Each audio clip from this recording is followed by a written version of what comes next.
කියවන්න මැලිකමක් දක්වන ඒ වගේම පොත් කියවන්නේ නැති අයට පොත් කියවන්න හුරු කරන වැඩසටහනක් තමයි කාන්ති තෙන්නකෝන් මහත්මිය විසින් ඉදිරිපත් කරන ඕතර් සාගා කියන වැඩසටහන.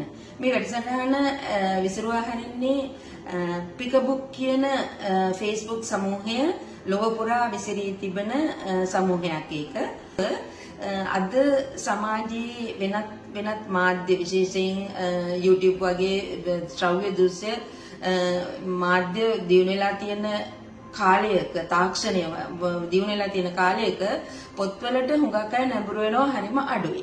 එතෙන්දී විශේෂ වැදගත්කමක් දෙන්න ඕනේ මේ පොත් කියවීම සම්බන්ධයෙන් ඒ පොත්වල තියෙන කරුණවල තියෙන වටිනාකම රසිකයන්ට ලබා දීම පිළිබඳව.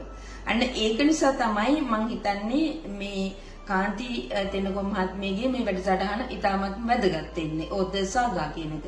ඒ වගේම පිකබුක් සමාජ දාලය ඔස්සේ විසිරුවා හරිනවා Facebook ඔස්සේ. ඒ තුලින් ගොඩාක් අයට පුළුවන් මේ පොතේ තියෙන කරුණු සම්බන්ධව කතුවරිය ඉදිරිපත් කරන කරුණු සහ ඒ රසවත්යන් හඳුනා ගන්න.